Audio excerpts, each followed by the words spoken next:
Muli po ang pagpupuri sa Panginoon.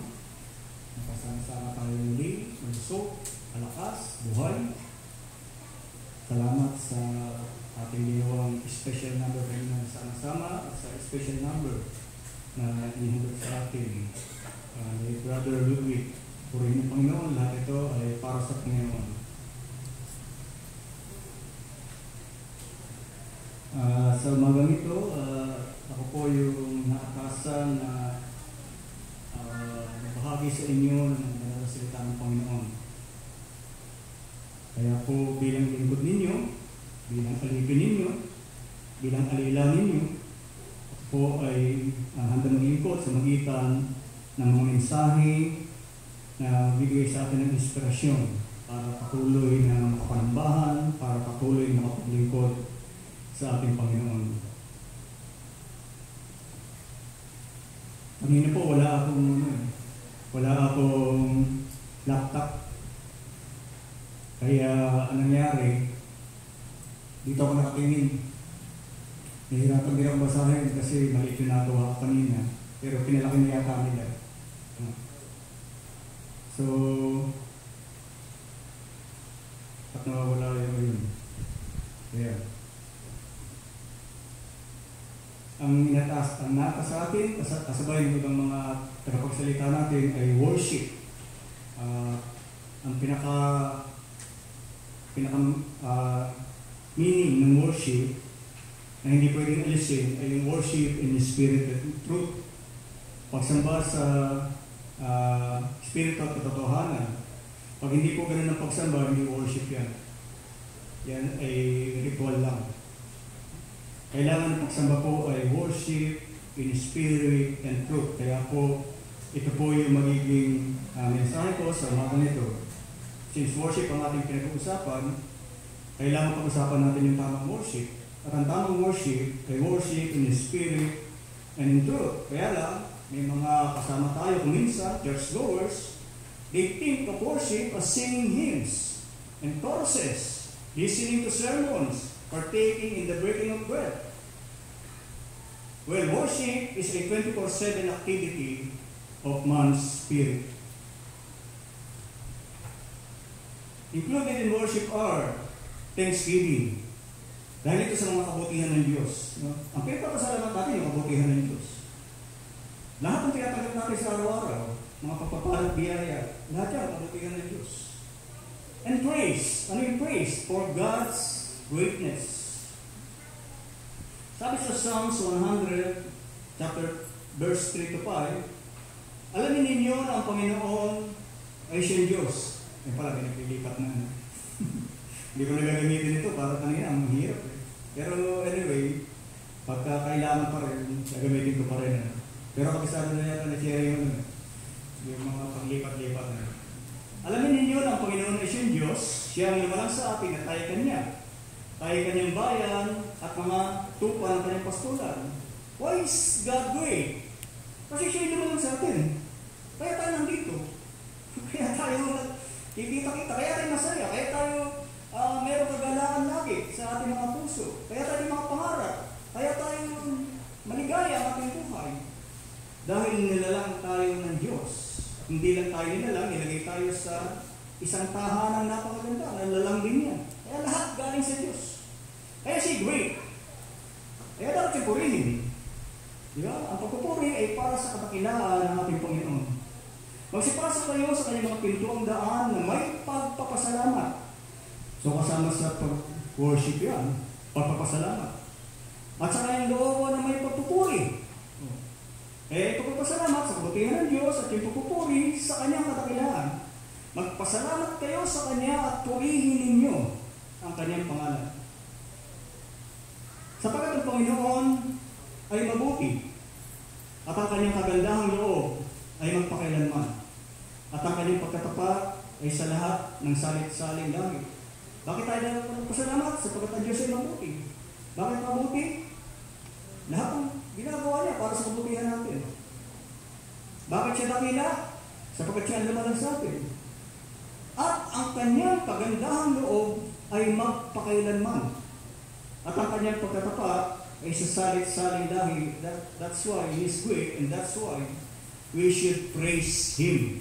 But that is not all. Kala natin tapos na. Nagawa na natin yun, tapos na pagsamba. So worship in spirit and truth. The only kind of worship acceptable to God, ang katanggap-tanggap sa Panginoon, ay yung worship in spirit and truth. Any kind of worship na hindi in spirit and truth ay unacceptable. So primarily, thanksgiving and praise, yung binasa natin kanina, magpasalamat kayo, magpuri, ay utterances or pagbigkas sa bibig, ginagamit ng bibig. Or declaration using the mouth. O ginagamit natin ating mga labi. But worship is not just expressions. Yung expressions, madali na gawin yan. Madali na magbaw. Madali na lumuhod. Madali na magtaas ng kamay. But worship is an attitude, a condition of the heart 24/7. Ibig sabihin, hindi pinipilit. Sapagkat kung 24/7, ang ating attitude at condition ng heart, it is a natural. Bahagi ng ating pagkatao. Hindi pipilitin. Hindi kailangan pilitin ka magtaas ng kamay. Hindi kailangan pilitin ka pumalakpak. Sapagkat bahagi ito ng iyong attitude at kondisyon ng ating mga puso. So worship in spirit begins when we enter into God's holy presence.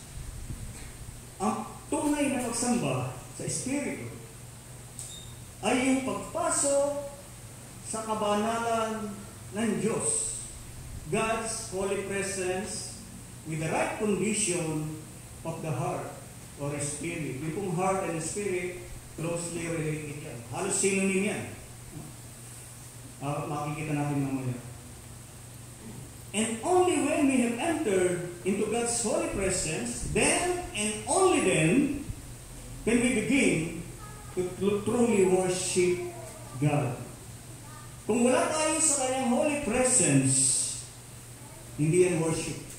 Yan ay ritual.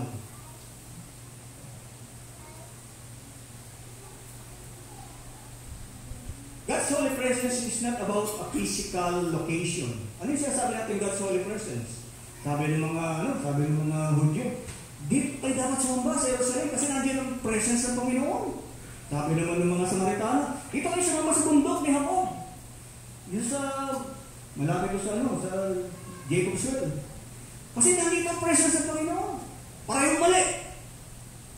No? Sabi niya sa John 4:23-24, sa kanya sinabi ni Jesus, babae, paniwalaan mo ako na dumarating ang oras na kahit sa bundok na ito ni sa Jerusalem ay hindi ninyo sasambahin ng Ama. Minsan, wala tayo sa chapel, dapat sa chapel tayo para sumamba. So, paano pag wala ako sa chapel? Wala na pagsamba.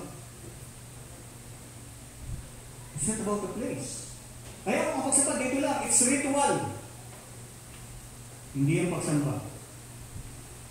Sinasamba ninyo hindi yung nalalaman, sinasamba namin yung nalalaman namin sapagkat ang kaligtasan ay nagagaling sa mga Hudyo. So, importante yung nalalaman natin.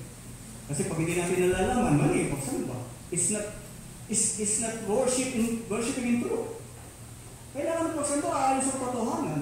Kaya sabi ni Kristo, sinasamba namin yung nalalaman namin. Kasi yung pagsamba noon, during the Old Testament times, yan ay talagang inilarawan at tinuro sa aklat ng Leviticus at Deuteronomy. Detalyado kung paano tayo sasamba. Ito mga Samaritano, hindi dito pagsamba nila. Hindi ayon sa tinuro ni Moises. Ay pagsamba nila, hindi nila alam.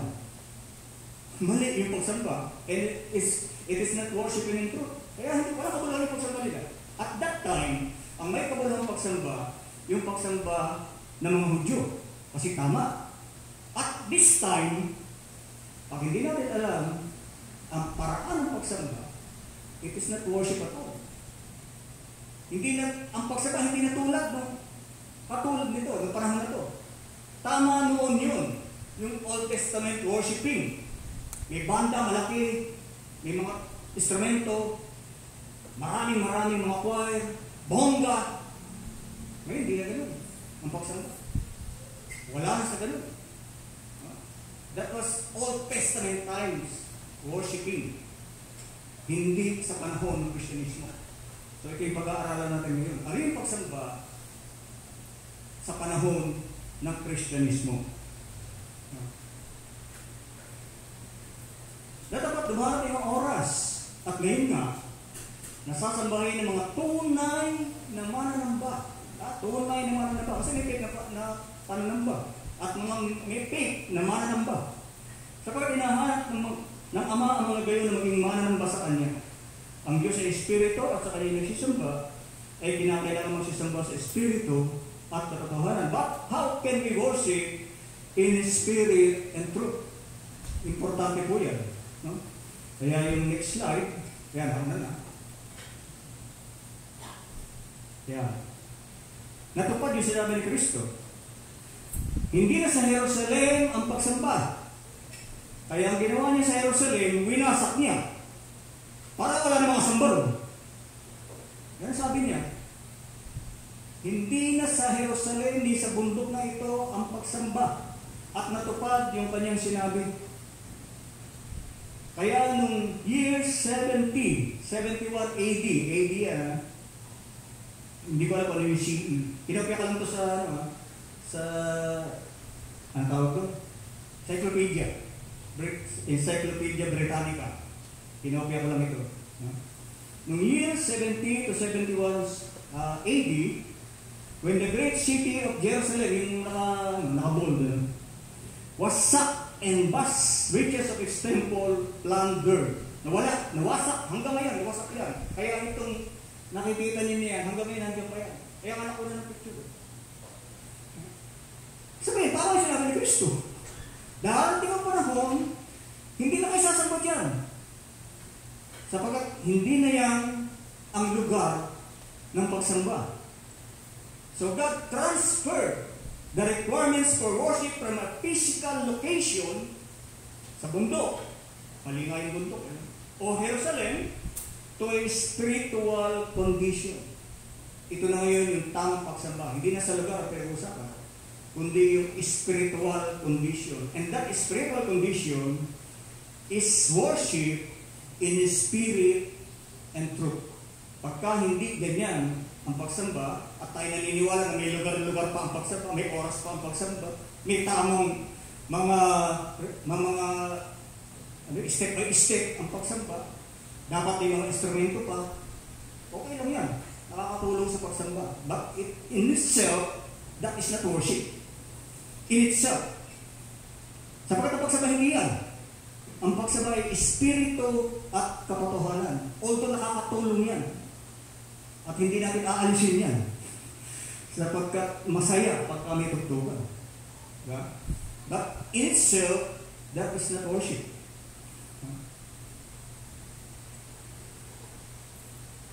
Ito yung introduction ko kanina. Ulitin-ulit introduction. Most churchgoers think of worship as singing hymns and choruses, listening to sermons, partaking in the breaking of bread, and that is worship. Question mark. Worship. Worship is a 24/7 activity of man's spirit. Meaning, hindi natatapos yan. Hindi nagpapahinga yan. Ang pagsamba ay hindi nagpapahinga. Worshiping in truth. Marami nang nag-mensahe sa atin. Palagay ko, ito yan na lang. Review na lang. Actually, yung second ko kayo, review na lang. So, kung sa'yo magkape, pwede kayo magkape kasi review lang yung mga ito. No? So, marami tayo nadinig kung ano yung worshiping in truth. So, ano na lang, siguro hindi ako magtatagal masyado rito. Kasi sabi ko kanina, 15 minutes lang.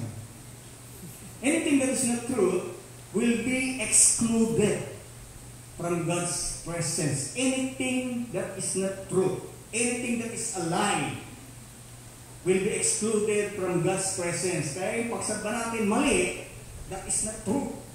Pag true, wrong. Pag hindi true, wrong. Pag wrong, hindi true. At pagka hindi true, lie. At lahat ng lahi, hindi pwedeng isama sa pagsamba. Lahat ng kasinungalingan hindi pwedeng isama sa paglaba. Ang sabi sa Revelation 21:8, ngunit sa mga duwag at sa mga hindi mananampalataya, at sa mga kasuklam-suklam, at sa mga mamatay tao, at sa mga magpakapil, at mga manggagaway, at mga mapagsamba sa Diyos-Diyosan, at sa lahat ng mga sinungaling. Yung sinungaling yan, hindi lang ipagsasalita ng kasinungalingan. Ito'y kasama yung mga maling tuturo, at maling tinuturuan, at maling naniniwala sa maling turo. Yan yung mga sinungaling. Ang kanilang bahagi saan? Sa dagatang nagniningas na apoy at asupre. Kasi ikalawang kamatayan. Kaya yung mga yan kasinungalingan, lahat ng kasinungaling, which is anything that is not true, ihiwalay, aalisin yan, paalisin ng Diyos. Kaya kung tayo sasamba na hindi sa katotohanan, walang katotohanan, hindi tatanggapin ng Diyos yan. It will be excluded. Baka paalisin tayo ng Diyos. Sasabihin ng Diyos, hindi ko tatanggapin, alis Diyos. Kaya siguruhin natin na ating pagsamba ay sa katotohanan. Practicing the truth means renouncing walking in darkness. Kung para natin masabi na tayo ay nasa katotohanan, dapat hindi tayo lumalakad sa kadiliman. Sabi sa 1 John 1:5-6, ito ang pasabing aming narinig sa Kanya at sa inyo aming binabalita na ang Diyos ay ilaw at sa Kanya walang anumang kadiliman. Kung sinasabi natin tayo may pakikisama, fellowship sa Kanya, ay nagsisilakad tayo sa kadiliman, ay nangagbubulaan tayo. We are liars. Kung sinasabi natin tayo may pakikisama sa Diyos, ngayon, kaya, sabi natin, sumasamba tayo sa Diyos, ano? Ang pagsamba kasi, fellowship sa Diyos. Pagpasok sa Kanyang holy presence. Sabi, nakikisama ka sa Diyos, nakikipag-fellowship ka. Sasabihin mo nakikipag-fellowship tayo, sasabihin ko, nakikipag-fellowship ako sa Diyos, pero lumalakad ako sa kadiliman, nagbubulaan ako. I'm a liar. At hindi tayo nagsisigawa ng katotohanan. Kaya pagka ito ang kalagayan natin, lumalakad tayo sa kadiliman, tapos pupunta tayo dito, sasamba tayo, praise God, hallelujah, excluded tayo. Hindi ka tanggapin ng Diyos yung ating pagsamba kasi wala tayo sa katotohanan. Hindi tayo nagsisigawa ng katotohanan. Ang katotohanan ay ang paglakad sa kaliwanagan sa mga utos ng Diyos. Worship means loving the truth. Ano sabihin ng worship? Kung tayo ay tunay na mananamba, dapat minamahal natin ang katotohanan. Hindi pwedeng hindi natin alam ang katotohanan. Sabi natin, hindi ko alam eh. Bakit pag di mo alam, hindi mo mahal. Diba? Pag minamahal mo, kahit saan, pupuntahan mo. Diba? Yung mga binata rito. Talagang kahit sa probinsya yan, eh ako nga, galing akong Pampanga ng araw. Galing kila Rexy. Pagka birthday ni Cory, tuloy ang matama sa layo. Makabati lang. Diba? Kasi ganun talaga ang nagmamahal. Diba? Mahal mo. Talagang pagsisikapan mong puntahan. Kaya worship in truth means loving the truth. Kung hindi natin mahal ang katotohanan, hindi tayo pwedeng manambahan. We have to love the truth. Sabi sa 2 Thessalonians 2:10-12, at may buong daya ng kalikuan sa nangapapahamak. Tandaan natin yan, nangapapahamak. Sino yung napapahamak? Sapagkat hindi nila tinanggap ang pag-ibig sa katotohanan. Sino yung mapapahamak? Yung hindi tatanggap ang pag-ibig sa katotohanan. Yung hindi iibig sa katotohanan. Asan ang katotohanan? Asan ang katotohanan?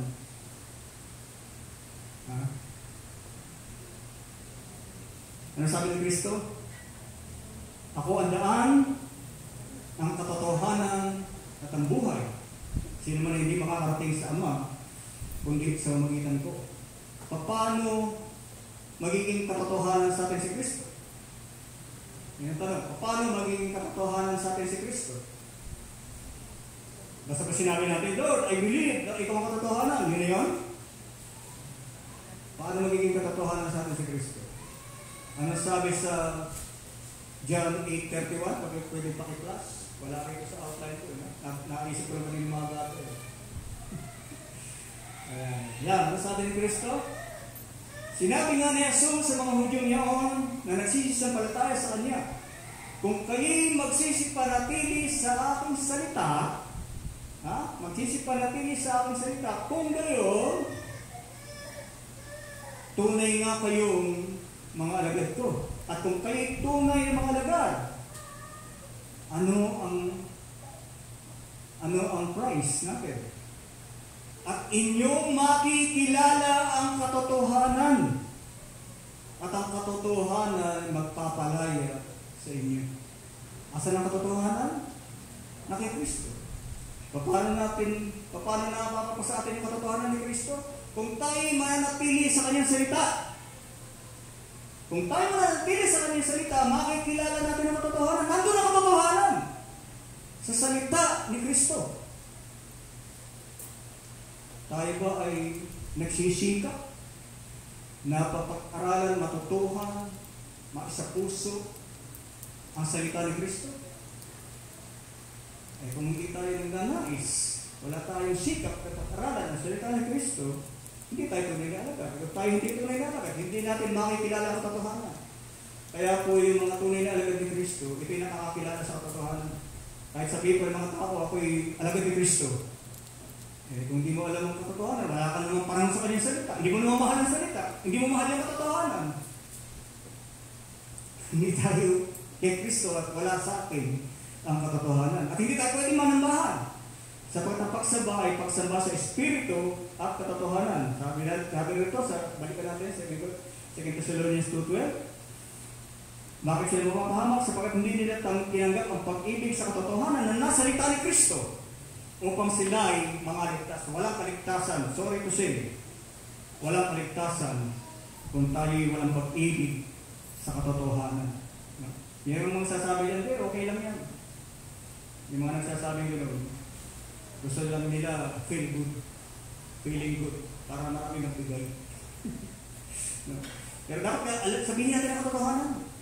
Dapat tinuturo natin ang katotohanan.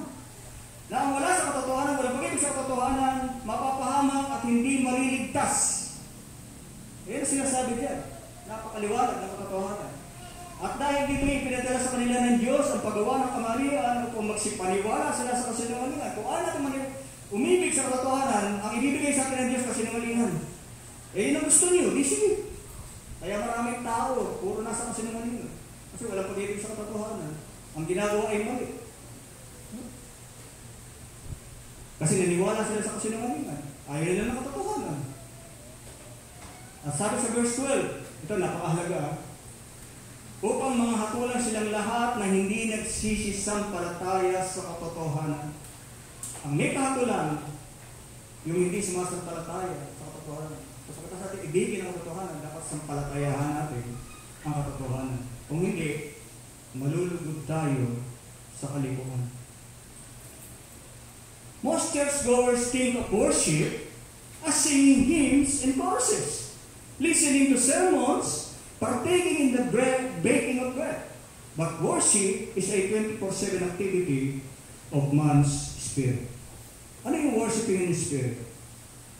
Fellowship and worship in the spirit go together and require total honesty, sincerity, and openness. Hindi tayo pwede actually mag-worship kung hindi tayo pag-fellowship sa Diyos. If we are not entering God's holiness, hindi tayo pwede mag-worship. At kung tayo mag-worship, dapat ang kasama niya total honesty. Yan ang truth. Honest. Kung gusto natin ang katotohanan, at gusto natin talagang makita sa atin yung katotohanan, dapat honest tayo. Kasi kung di ka honest, liar ka. Hindi pala sa iyo ito. Sincerity, ganun din. It's a synonym of truth. So dapat sincere tayo pag tayo sa basampa. And openness, dapat bukas yung puso natin kay Kristo. Sabi ni David, Panginoon, no? Suriin mo ang aking puso. Baka may matagpo ang kanyang karumihan. At linisin mo, Panginoon. So, open tayo sa Diyos. Nalinisin ang ating puso. And that's worship in truth. Our spirit or soul is our inner person. Ito po yung, ang tinutukoy dito na spirit, yung pagsamba sa espiritu ng totohanan, hindi Holy Spirit, kundi yung espiritu natin. Small s. Spirit, small s. Ito yung espiritu natin. Yung espiritu natin, ang sasamba sa Diyos. Yung laman, hirap sumamba yan. Kaya kung gagamitin natin puro laman, bibig, pag-awit, kamay, pagtaas ng kamay, pagpalakpak, hindi pa yan ang pagsamba. Sapagkat ang dapat sumamba, kasama ng ating katawan, kontrolado ng ating espiritu, yung katawan, yung ating espiritu. Yan ang sasamba. Yung espiritu natin, ito yung pagkataong loob. Kasi meron tayong pagkataong labas. Ito yung physical body. No? Kaya sabi sa 2 Corinthians 4:16, kaya nga hindi kami nangihimabot, bagamat ang aming pagkataong labas, ito, physical body, ay pahina. May talaga pahina yan. Kaya ako nga, sakit na ng tuhod ko. Ngunit ang aming pagkataong loob, itong spiritual, itong ating spiritual body, itong ating spiritual person, itong ating spirit, ay nababago sa araw-araw, lumalago. No? Yan ang sabi ni Paul. Sabi sa Ephesians 3:16, upang sa iniipagkaloob niya ayon sa mga kayamanan ng kanyang kalwalhatian na kay palakasin ng kapangyarihan sa magitan ng kanyang espiritu sa pagkataong loob. Ito tinutukoy na naman dito, yung spirit. Ito yung pagkataong loob. At ang trabaho ng Holy Spirit, palakasin sa magitan ng para palalakasin yung ating espiritu. Sa magitan ng kanyang kapangyarihan. Power. Pag ang kapangyarihan ng Holy Spirit ang nasa atin, at wala na nangyari kay Esteban, nang binabato siya, ano nangyari sa kanya? Ha? Umumaray ba siya? Sabi niya, aray, sakit ang bato! Ano sabi niya? Ano nakita niya? Ha? Nabuksan yung langit, at wini-welcome niya siya ni Kristo. Halika na, anak. Kung makita natin si Kristo na wini-welcome na tayo sa langit, mararamdaman ba natin ang hirap? Ito yung power na available sa mga mananamba sa Espiritu at katotohanan. Yung kapangyarihang galing sa Espiritu na ibinibigay sa pagkataong loob. Sa Espiritu natin yan, sa pagkataong loob, hindi sa pagkataong labas. Kaya huwag natin masyado, okay lang, kahit ang sakit ang tuhod. Okay lang, kahit na tayo nangihina na. Darating na tayo sa advance age, sa matanda na rin, 62 na ako sa April. Ano? Malapit na. Araw na lang. No? Yung aking pagkataong labas, pahina ng pahina. Pero pinapanalangin ko sa Panginoon, yung pagkataong loob, yung aking espiritu ay palakasin pa para ko'y patuloy na makapanambahan ng tama sa ating Panginoon. So yung espiritu, yung tinutukoy na sasamba sa Diyos, ito yung inner person. Ito yung pagkataong loob. Itong pagkataong labas, tumutulong din ito. Pero kung minsan, hinihila tayo dito palabas sa pagsamba. Sumasamba tayo rito. Gusto natin sumamba. Yung isip natin gusto sumamba. Yung espiritu natin gusto sumamba. Pero yung pagkataong labas natin, inaantok. Pipikit-pikit. O kaya naman, nagbabasa ng cellphone, Facebook. O kaya naman bababa, magkakapit. Yan yung pagkataong labas. Pag ito, pinabayaan natin sumamba, na wala yung espiritu, hindi tayo patanggat-tanggat sa pagsamba. Ang kinakailangan sumamba yung espiritu, kaya sabi ng Panginoon, ang hinahanap ng Ama ay yung mga mananamba sa espiritu, meaning yung espiritu natin ang sasamba. Huwag natin pabayaan ito. Hihilahin na tayo nito sa antok. Hihilahin na tayo sa sakit. Hihilahin tayo nito sa pag-aalala. Ano ba ang aking iluluto mamaya? Kung ano ang ating iniisip, mga plano sa buhay. Pero nakatingin tayo, sumasamba tayo. Sabi natin, sumasamba tayo. Kasi pinababayaan natin itong pagkataong palabas ang sumamba. Kailangan yung pagkataong loob, yung espiritu natin mismo, ang sasapat itong hinahanap ng Ama, ang mga mananamba sa Kanya, sumasamba sa espiritu. spirit natin ang sumasamba, hindi yung pagkataong labas, hindi yung physical body. It is presumed that man's spirit contains the will, the intellect, and the emotion. Dito nang gagaling yung will, yung pagnanais, yung intellect, at saka emotion. Kahit na tayo ay kunin yung utak natin, pag-aralan niya. Hindi niya makikita kung paano tayo mag-isip. Makikita niya mga cells. Diba? Gano'n ang utak, gano'n ka kilo ba yan? Kapag kahit na yan ay hiwain at pag-aralan, hindi mo makikita niya yung iniisip. Nakikita mo ba yun? Yung iniisip? Sabat, ito'y bahagi ng espiritu natin. Yung will, yung intellect, at saka emotion. Yung emotion, depende sa interpretation ng ating intellect. Pag ang interpretation ng ating intellect, masaya yan, masaya yung emotion. Kaya yung mga Kristiyano, kahit inuusik masaya. Kasi interpretation nila, kasama ko ang Espiritu Santo, kasama ko ang Diyos, kasama ko si Kristo. Ba't ito nalulungkot? Pinapakain na sa iyo, nakakantahan pa. Dahil yung intellect nila, galing sa Espiritu, ang tingin nila, yung pagsasakripisyo para sa Panginoon ay magandang gawain. Para sa kanila, masayang gawain yan. Kaya kahit pinapakain sa leon, kahit na sinusunod ng buhay, umaawit yung mga. Kasi yung intellect ang nag-i-interpret kung ano yung masaya o malungkot emotion.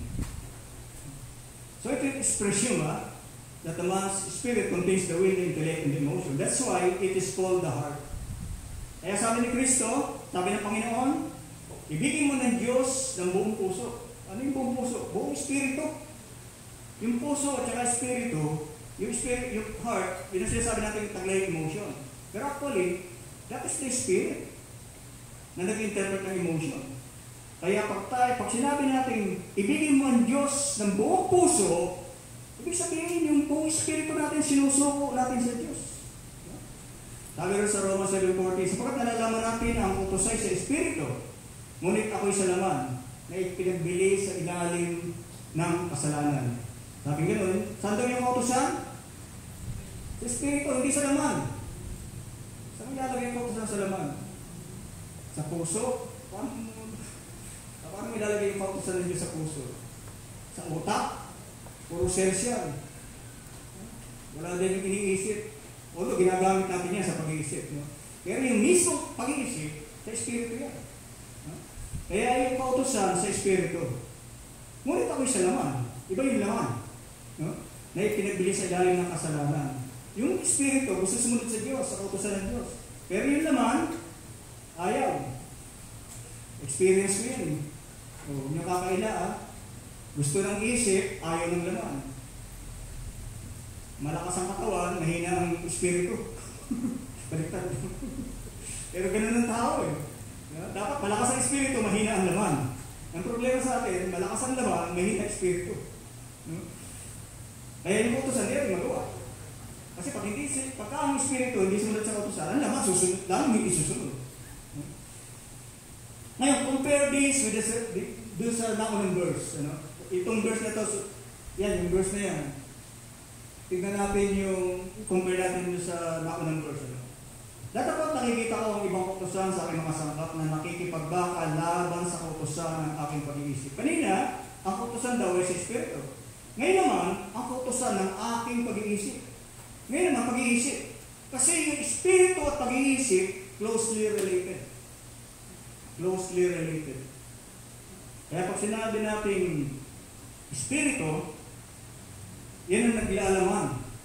Yan ang tumatanggap ng kautusan ng Panginoon.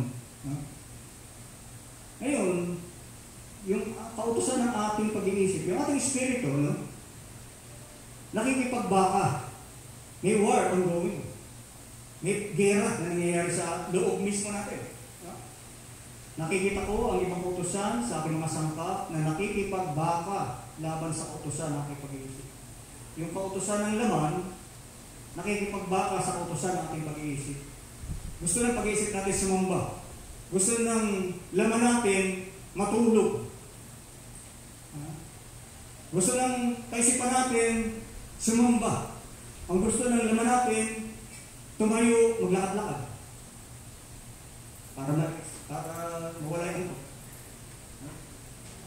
Gusto ng kaisipan natin sumamba. Pero ang gusto ng katawan natin, mabusog. Kaya bababa, kakain. Kaya mga araw, ang daming mga dito, pinagbatatan na naman. Yung mga cheesters, no? Yung mga, ano yun? Yung mga snacks, o. Hindi ka rin yan. Diyan kumakain. Buti ngayon, wala na. Ha? Malaki na in-improve natin. Totoo yan. Malaki na in-improve ng iglesia sa taong ito. Hindi natin makikita yung dati mga Chinese ways. Yung pagsambang wala sa espiritu. Kasi nakapokus tayo sa, dati nakapokus tayo sa performance. Ngayon hindi na tayo sa performance, nakapokus sa pagsamba na. So, yung kautosan ng espiritu, yung espiritu natin ay halos synonym with our intellect, with our pag-iisip. Ngayon, ano ang function ng spirit? Ng puso o isip? Ito yung ito yung mga closely related na idea. No? Spiritual, isip, will, and heart. Halos iisa lang yan. No? So, anong function yan? The supreme function of man's spirit is to relate to God. Nung tayo likhain ng Diyos, tayo kinuha sa alabok at hiningahan niya ng buhay at tayo naging living creature. Sabi sa English Standard Version. Sabi naman sa King James Version ay kaluluwang buhay. Naging kaluluwang may buhay. Actually, kung titingin niyo sa Greek, sa Hebrew, mas tama yung English Standard Version. Naging living creature. No? Kasi yung espiritu ng Diyos na hininga, yun ang nagbigay buhay. So dalawang ang ating dalawang party tayo. Isang alapok at isang hininga ng Diyos. Yung hininga ng Diyos, yun lang ang pwede makipag-relate sa Diyos. Kasi galing sa Diyos yan. Yung alabok, alabok yun. Kaya ang espiritu natin, ang pwede lang makipag-relate sa Diyos. So the supreme function of man's spirit is to relate to God. Kaya nga sabi ng Diyos, hinahanap niya ang mga mananamba sa Kanya ay mananamba sa espiritu. Kasi yung laman, mahirap makipag-relate sa Diyos. Ang makikipag-relate sa Diyos yung ating espiritu. And it is our spirit or soul who should worship God. If the spirit is able to worship God, then all within us could worship or glorify God. Yung katawan natin kasama. Sabi sa Psalms 103:1, purihin mo ang Panginoon, o kaluluwa ko. Hindi sinabing, o katawan ko. Purihin mo ang Panginoon, o kaluluwa ko. At lahat na nasa loob ko ay magsisipuri sa kanyang banal na pangalan. Susunod din naman. At lahat ng bahagi ng ating katawan. Kung yung espiritu ay marunong sumamba sa ating Panginoon, marunong magpuri, magpasalamat at sumamba sa ating Panginoon. Kaya ang pagsamba, espiritu, hindi physical experience, hindi physical activities, kundi espiritu dapat ang sumasamba. Kaya tignan natin, tama na ba yung magpalakpakan tayo? Tama na ba yung magkantahan tayo? Baka hindi kumpleto yan. Baka yung espiritu natin hindi naman pala sumasamba, yung katawan lang natin. So titignan natin. Kailangan nakahanda ang espiritu natin sa pagsamba. Ang pagsamba natatapos pagkatapos ng tatlong amin. Tapos na pagsamba. At yung preparation for the next worship ay nag-umpisa pagkatapos ng tatlong amin.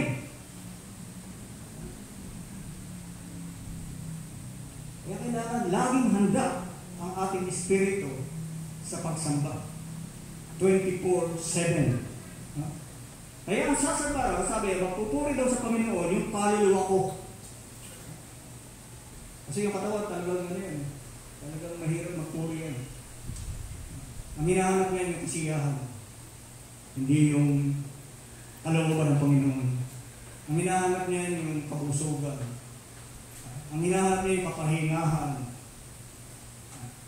Kaya yung 2 oras kung minsan, hindi tayo makatagal eh. Kasi katawan natin, hindi kaya eh. Yung 2 oras sa pagsamba, hindi kaya.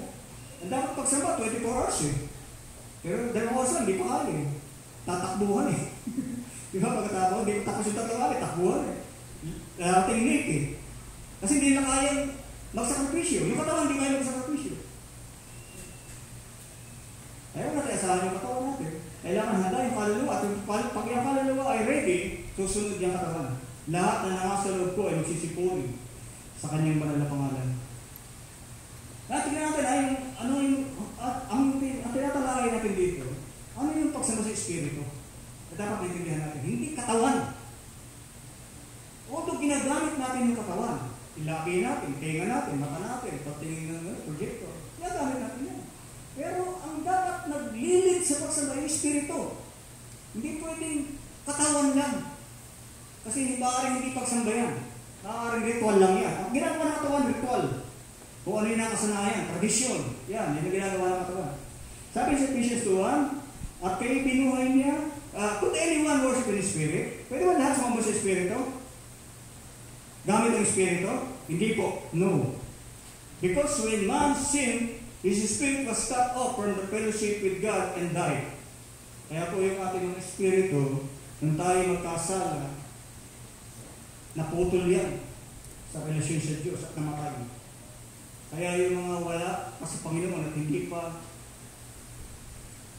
nabubuhay muli ang kanilang Espiritu, hindi pwede manamba sa Diyos. So, kailangan mabuhay muna ulit ng Espiritu. Sabi sa Ephesians 2:1, at kayo binuhay niya na kayo mga patay dahil sa inyong mga pagsalansang at mga kasalanan. So, dati tayong patay. Yung mga Espiritu natin, dating patay. At yung mga tumanggap sa Kanya, binuhay niya. Anong kalagayan natin noon? Patay. Bakit? Dahil sa ating pagsalansang at mga kasalanan. Patay. Walang kakayahang sumumba. Man's spirit has to be reborn to restore that fellowship with God. So, kailangan ipanganak na muli yung espiritu na yan. Kasi patay eh. Sabi sa John 3:5-6, sumagot si Jesus, katotohanan siya, sabi ko sa inyo, maliban, except, na tayo panganak ng tubig at ng espiritu, hindi siya makakapasok sa kaharian ng Diyos. Ang ipinanganak ng laman ay laman nga, at ang pinanganak ng espiritu ay espiritu nga. So, maliban na tayo panganak ng tubig at ng espiritu, wala tayong kakayahan sumamba. Kasi hindi tayo makakapasok sa kaharian ng Diyos. Laman lang tayo. Laman lang. Yung espiritu patay. So, kinakailangan, kung tayo pinanganak ng laman, kinakailangan ipanganak tayo ng espiritu para mabuhay yung ating espiritu. Yung dating patay na espiritu para siya makapanambahan sa Diyos. Sabi sa Titus 3:5-6, na hindi dahil sa mga gawa na katwiran na ginawa natin sarili, kundi ayon sa kanyang kaawaan ay kanyang iniligtas tayo. Paano tayo niligtas? Sa magitan ng paghuhugas sa muling kapanganakan, reborn, born again. At ito sa magitan ng paghuhugas sa muling kapanganakan. Kaya tubig at espiritu eh. Na kanyang ibinuhos na sagana sa atin sa magitan ng Jesucristo natin tagapagligtas. Ang Holy Spirit ay ibinuhos ng sagana sa atin. Kaya walang magsasabi sa atin, yung mga tumanggap na sa ating Panginoon, may espiritu na ng Diyos siya. Kaya buhay na espiritu niya. Na-reborn na eh. Maliban na ma-reborn, maliban na ipanganak na muli ang ating espiritu, mananatiling patayan. Kasi dun sa tubig ng bautismo, yung dating pagkatao, yung patay na espiritu, nalilibing. At pag nilibing, wala na, nakalibing na yan. At ang babangon, yung bagong panganak ng espiritu. Bagong panganak. Kaya kailangan ipanganak na muli. At yung espiritu na yon, pwede nang manambahan sa Diyos. Yung espiritu ng ibang taong wala pa sa Panginoon, kahit anong gawin yan, hindi pwede sumamba yan. Walang kakayahan yan. At hindi katanggap-tanggap ang pananambahan yan. Kahit lumakad ka ng paluhod, mula rito, hanggang luneta, hindi ka tatanggapin ng Diyos. Sapagkat patay ang Espiritu. Pero kung muling nabuhay ang ating Espiritu, yung bagong Espiritu, yan ang may kakayahan na sumamba sa ating Panginoon. At kailan nangyari yun? Sabi sa Acts 2:38, at sinabi sa kanila ni Pedro, magsisi kayo at magbautismo ang bawat sa inyo sa pangalan ni Jesucristo sa ikapagpapatawad ng inyong mga kasalanan at tatanggapin ninyo ang kaloob ng Espiritu Santo. Sabi ko kanina, yung kaloob ng Espiritu Santo ay yung mismong Espiritu Santo. Kung babasahin niya sa Greek, wala yung sa English kasi for the remission of your sins, and you will receive the gift of the Holy Spirit. Sa Greek, walang off. Sa Greek, and you will receive the gift, the Holy Spirit. Yung gift, yung mismong Holy Spirit. Actually, nasa pareho-pareho nito, yung sa Acts 10:45 ba yun? Katakitignan na, Acts 10:45.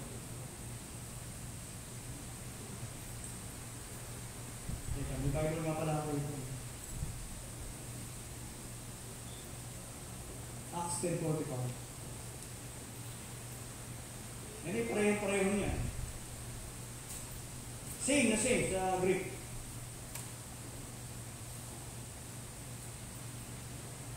Yeah, Acts 10:45. Ano sabi niya?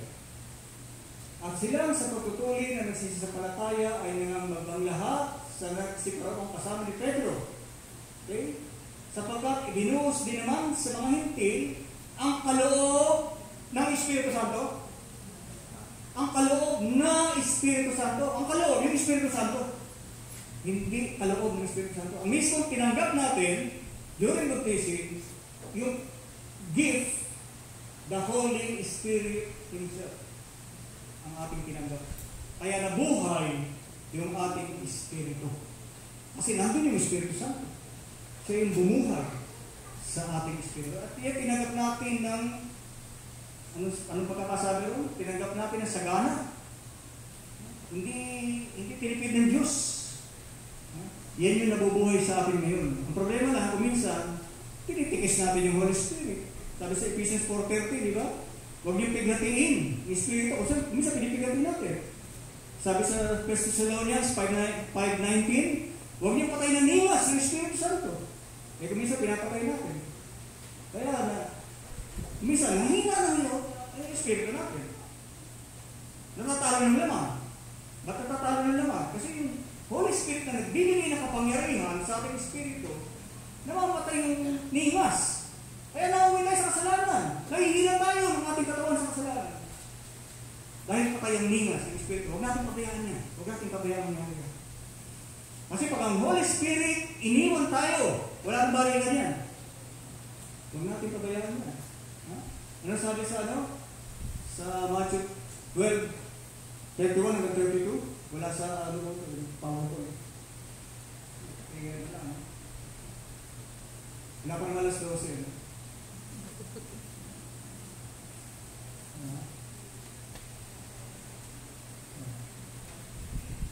Aya't sinasabi ko sa inyo, ang bawat kasalanan at pakusungan ay ipapatawad sa mga tao. Datapwat ang kasapusungan laban sa Espiritu Santo ay hindi ipapatawad. Ano sabi sa 32? Ang sino mang magsalita ng isang salita laban sa anak ng tao, ipapatawad sa kanya. Datapwat ang sino mang magsalita laban sa Espiritu Santo ay hindi ipatatawad sa kanya. Kahit sa sanlibutan ito o maging sa darating. Ay, ingat tayo. Ingat tayo. Nasa atin ng Holy Spirit. At hindi aalis siya. Gagawa ng paraan yan para tayo umuwala. Pero oras na dumating yung sukdulan na talagang hindi tayo nagpapasakot sa Kanya at iniwan tayo, wala nang balikan niya. Kasi may kapusungan sa Espiritu Santo. So yung Holy Spirit nasa atin. Tinanggap natin ang tayo mabautismuhan. Sabi sa Colossians 2:12-13, nanangalibing nakalakip niya sa bautismo, na kayo'y muling binuhay nakalakip niya. Kailan tayo binuhay ulit? Nakalakip ni Kristo? Nung tayo bautismohan. Sa magitan ng pananampalataya sa pagawa ng Diyos na muling bumangon sa kanya sa mga patay. At nang kayo mga patay dahil sa inyong kasalanan, at sa di pagtutuloy ng inyong laman, sa inyong paglilinis ng laman, ay kanyang binuhay kayo nakalagay. Kaya napakaliwanag po. During baptism, tinanggap natin ang Holy Spirit, at yung dating patay na Espiritu ay nabuhay.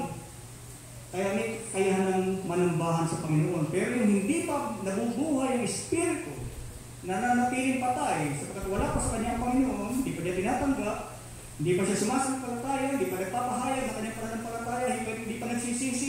Pagsisisi is decision na talikuran ng kasalanan. At pag tayo naligtas na, yun ay actual na pagtalikod sa kasalanan. Wala pang muna yung pagtalikod. Decision lang. May decision tayo. Sa puso natin, natatalikod ng kasalanan. At kung yan ay ating ginawa, at tayo na bautismohan, nabuhay muli ang ating Spirit, may kakayahan na yan na sumamba sa ating Panginoon. At yan yung nangyari, yung actual na pagbuhay sa atin during baptism. So yung sinasabi natin fellowship, yung Spirit natin ay nakikipag-fellowship sa Diyos. Entering God's holy presence, ito'y parang sa mag-asawa. Parang sa mag-asawa. Pero ba yun? Yan. Yung ating Espiritu at Espiritu ng Diyos, nagiging isa lang. Kasi sabi ng Panginoon, doon sa Genesis 2:24, kaya iiwan ng lalaki ang kanyang ama at ang kanyang ina, at makikipisang sa kanyang asawa, at sila'y magiging isang laman. Ganyan po pag-asawa, magiging isang laman. Kung merong marriage between man and wife, meron ding marriage between our spirit and God's spirit. At magiging isa lang sila. At kapag yan ay naging isa, yan ang pagsamba. It is the beginning of worship. Because we have entered God's holy presence. Pag tayo ay nakipag-isa na sa Espiritu ng Diyos. Sabi sa 1 Corinthians 6:16-17, hindi pa ganyan nalalaman na ang nakikisama sa patuto o prostitute, ay kaisang katawan niya. Kaya huwag natin gagawin yan, lalo sa mga lalaki. Sapagkat sinasabi niya, ang dalawa ay magiging isang laman. Magiging isang laman kayo. Pag tayo ay nakisama sa patuto o prostitute, magiging isang laman. Tulad sa mag-asawa. No? Ngunit, ito yung comparison, ito yung paghahambing ngayon. No? Ngunit ang nakikisama sa Panginoon ay kaisang Espiritu niya tulad ng mag-asawa.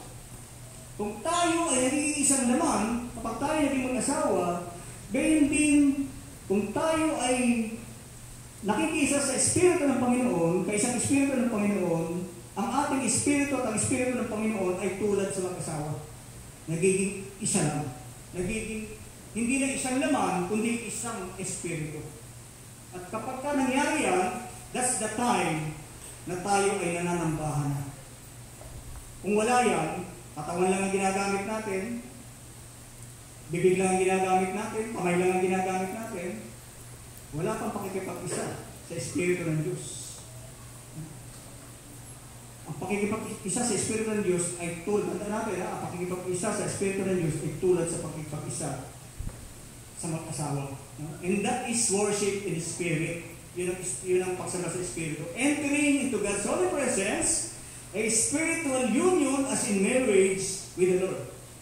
So para tayong naikasal sa ating Panginoon. And that is what God is looking for. Yun ang hinahanap ng Diyos. Worshippers who will worship in the Spirit. The spirit of man who longs to enter into God's holy presence.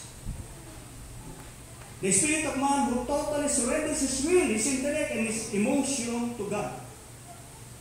Yun ang tunay na pagsamba sa Espiritu. So worship is not just singing hymns and choruses, listening to sermons, partaking in the breaking of bread, as most church-goers think. Worship is a 24/7 activity of man's spirit to be in God's holy presence. A true heart or spirit means sincerity, honesty, always side with the truth, loyalty, and total commitment without reservation. Worship is not lip service. Hindi lang ito, Lord, kahit 1,000 buhay, hindi ko pagkakait. Nawala ako sa inyo. Huwag natin kakatahin yun, ha? Hindi totoo yun. Lord, 1,000 buhay, bibigay? Eh, isang oras, 2 oras na, di ba ibigay?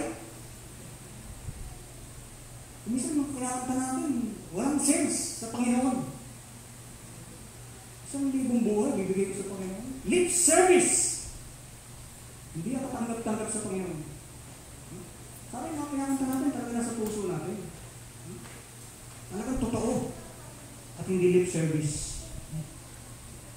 Sabi sa Marcos 7:6-7, at sinabi niya sa kanila, mabuti ang pagkahula ni Isaias tungkol sa inyong mapagpaimbabaw. Ayon sa nasusulat, ang bayan ito'y ginagalang ako ng kanilang mga labi, dadapat ang kanilang puso ay malayo sa akin.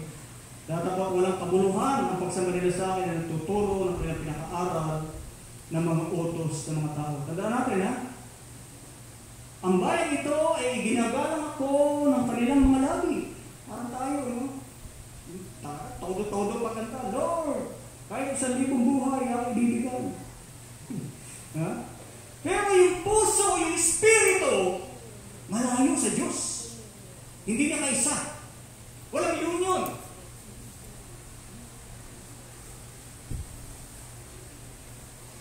Hindi tunay na pagsambali. Sabi niyo, walang kabuluhan ang pagsambali na sa ako.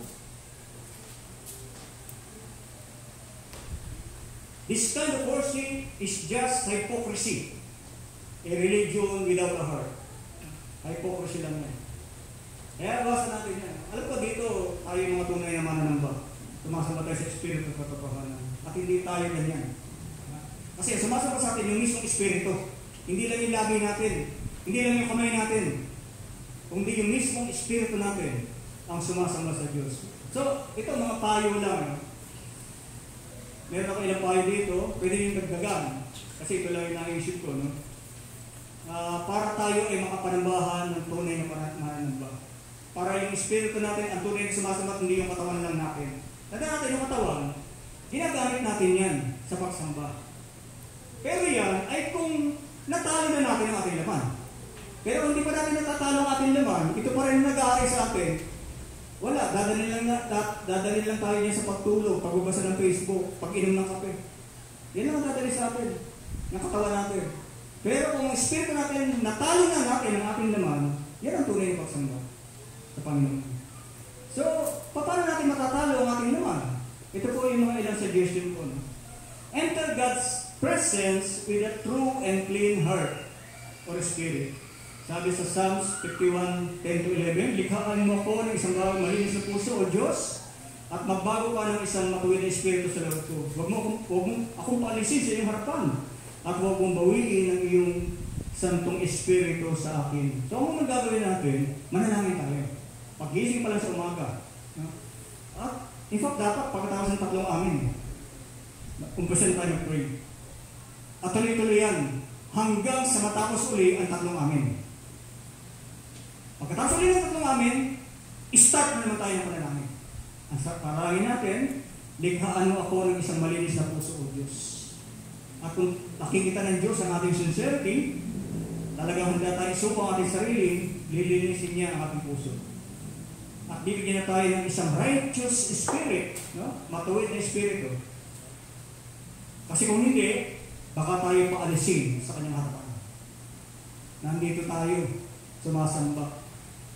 Sabi ng Diyos, pwede ba umalis-alis ka dyan? Hindi ka tanggap-tanggap ang pagsamba mo sa akin. No?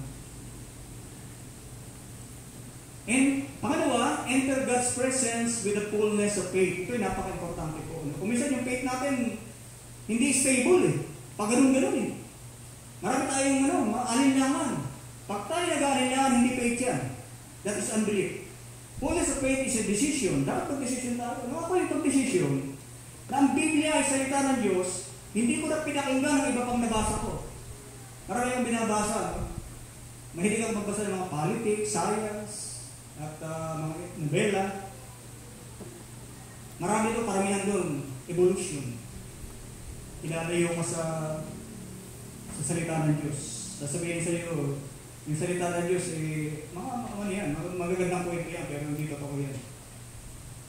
Nung ako'y nagdesisyon na ang salita ng Diyos ay tunay, wala akong pakialam sa mga pilosopiyang nababasa ko na yan. Basta sa akin, stable, hindi magbabago ang aking pananampalataya na totoo ang salita ng Diyos. Nung ako'y desisyonan ko na si Kristo ay buhay at gumagawa, hindi na nagbago yan. Kahit ano madinig ko, bakit lumilinggo? Bakit may COVID? Dahil sa inyo, mga kasalanan, hindi si Kristo yan. Kung totoo si Kristo, bakit marami naghihirap? Kasi mga tayo, yung mga mayayaman, 90% na kayamanan ng mundo nasa kanila. Parang hindi tayo maghihirap. 90% naghahati-hati sa 10% ng kayamanan ng mundo. So, parang hindi tayo maghihirap. Yan ang katwiran nila.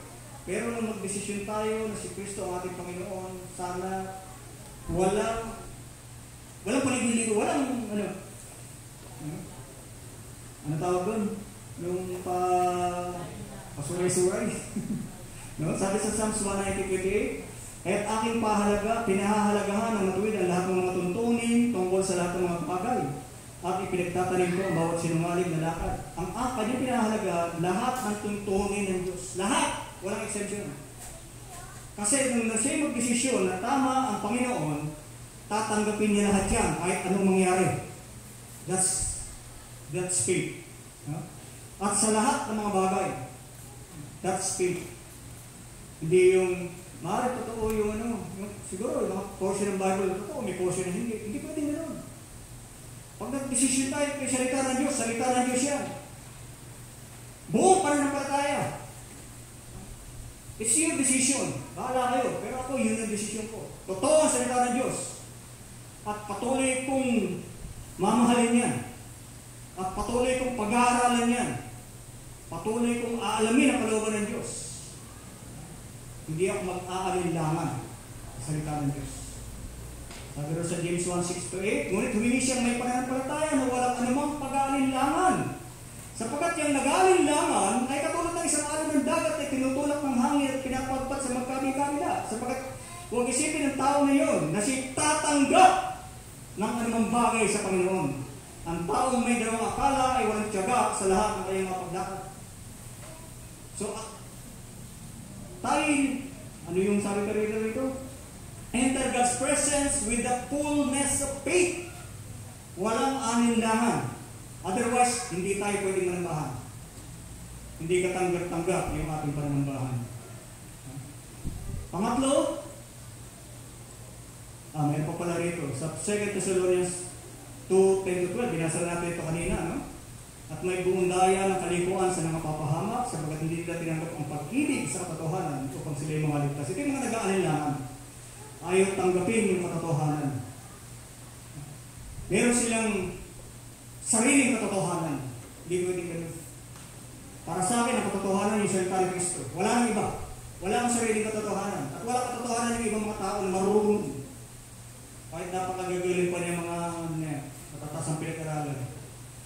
Ang tanging katotohanan yung salita ni Kristo. At dahil dito dinadala sa kanila ng Diyos ang paggawa ng kamalingan upang magsipaniwala sila sa kasinungalingan. Kaya pag tayo nag-doubt sa salita ng Diyos at hindi natin minahal yung katotohanan, ibibigay sa atin ng Diyos kasinungalingan. Sige, bahala kayo. Yun ang gusto nyo, eh. Sige, pakinggan nyo si Madonna. si Boya Bunda. Pakinggan nyo. Upang makatulad silang lahat na hindi nagsisampalataya sa katotohanan kundi nangalugod sa kalikuan. Yan ang tatanggapin ng hindi naniniwala sa katotohanan. No? Ang pananampalataya ay inaalon. No? Sila ay hahatulan. Ang liwanag sa banal na kasulatan, no? Sila ay hahatulan. Doubt means unbelief. Pagka tayo nagda-doubt, sabihin wala tayong pananampalataya. Totally wala. At tayo nagda-doubt. Kaya pag sumamba tayo, buong pananampalataya natin. There's a middle ground. Either believe the truth or believe the lie. Either believe God or believe Satan. No middle ground. Dapat yung pananampalataya natin buo. Hindi ka tanggap-tanggap sa Diyos yung partial faith. Walang partial faith. Pangatlo, enter God's presence with a clean conscience. Ito yung panalangin ni Paul. Ano? Sabi niya, dalangin ninyo kami. Sapagkat kami nininiwala ng lubos na kami may mabuting budhi. Na nagnanasang mabuhay na marangal sa lahat ng mga bagay. So tayo nilalapit sa ating Panginoon. Tignan natin, baka naman mayroong konsensya tayo, binabagabag tayo. Ihingin natin ang tawad bago tayo sumamba. Mahirap sumamba na may dinadala ka sa konsensya. Meron kang kagalit, meron kang kasalanan nakatago. Hindi pwede sumamba sa Diyos na binabagabag ka ng konsensya mo. Sabi sa 1 John 3:19-21, dito'y makikilala natin tayo sa katotohanan at papanatagin natin ang ating mga puso sa harapan niya. So kung tayo nasa katotohanan, panatag ang ating puso. Lord, siyasakin mo puso ko, baka may makita ka. Pero sa akin, para sa atin, yung konsensya natin hindi tayo binabagabag. No? Kasi kung tayo hinahatulan ng ating konsensya o ng puso, ang Diyos ay lalo takila sa ating puso at nalalaman niya lahat ng mga bagay. Eh, wala na tatago sa Diyos. Kung merong kung konsensya tayo, hindi natin tawad. Kasi hindi natin natatago sa Diyos yan. Mas lalong dakila ang Diyos kaysa ating puso. Makikita niya yan. Even yung mga kasalanan nakalimutan na natin. O yung mga bagay na akala natin hindi kasalanan. Nakikita ng Diyos yan. Kaya bago tayo mawakit sa Diyos, yung alam natin kasalanan natin, hindi natin tawad. Yung tingin natin na mayroon tayo nagawa na hindi natin alam kung kasalanan, hindi natin ng tawad. Dapat yung ating pagharap sa Diyos, talagang malinis ang ating konsensya, tulad ng sinasabi ni Paul. No? At yung mga kasalanan natin, nakalimutan na natin, dahil sa tagal, hindi na natin ang tawad. Yun ang sinasabi sa 1 John, no? 1:8. Ihayag natin sa Diyos. Hindi naman sinasabi ito isa-isahin nyo. Eh, kami yung nakalimutan ka, paano yun? Aminin natin. Yun ang sinasabi ron. Aminin natin na tayo makasalanan. At yun yung 7-9. Aminin niyo kayo yung nagkakasala. Huwag yung sabihin hindi kayo nagkakasala. Sinungaling kayo. So, aminin natin sa Diyos yung kahinaan natin. Kasi nakikita niya yan. At alam niya kung paano niya yung pakatuwaran. Basta aminin lang natin sa Diyos. Kaya pag nakita natin sa Diyos, dapat gano'n, hingin muna natin ang tawad. Hindi natin na lalapit tayo na malinis ang konsensya. At magiging katanggap-tanggap ang ating pagsamba. And, number 4, enter God's presence with a purified souls. 1 Peter 1:22, yamang nilinis ninyo mga kaluluwa sa inyong pagtalima sa katotohanan, sa pag-ibig na hindi pa kunwaris mga kapatid, ay mga ibigin kayo ng buong ningas ng inyong puso sa isa't isa. Sa pagtalinis natin ng ating kaluluwa, ano ibig sabihin nun?